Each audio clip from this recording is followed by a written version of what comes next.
Sveiki!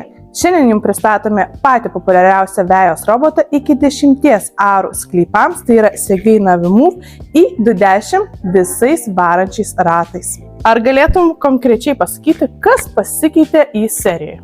Pagrindinis niuansas, nebereikia RTK antenos, kas sukeldavo daug rūpesčių pakelti ant stogo ar kažkokių aukštų pastatų, automatiškai apribodavo roboto pastatymo vietą, kadangi jis vadovavosi dabar nuo mobiliųjų tinklų.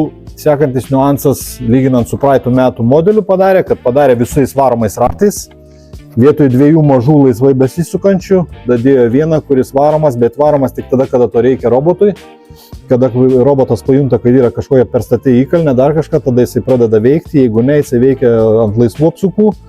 Plus pasikeitė vietoj 3 pjaunamų peiliukų, dabar yra 5 peiliukai padaryti. Egidijau, kokiam sklypui rekomenduotumėt šį būtent robotuką?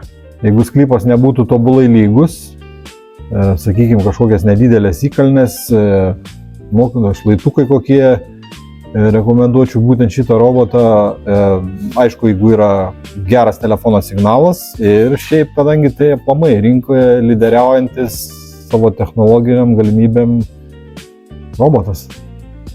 Lauksime jūsų fizinėse parduotuvėse Kaune ir Vilniuje manorobotas.lt arba internetinėje www.manorobotas.lt.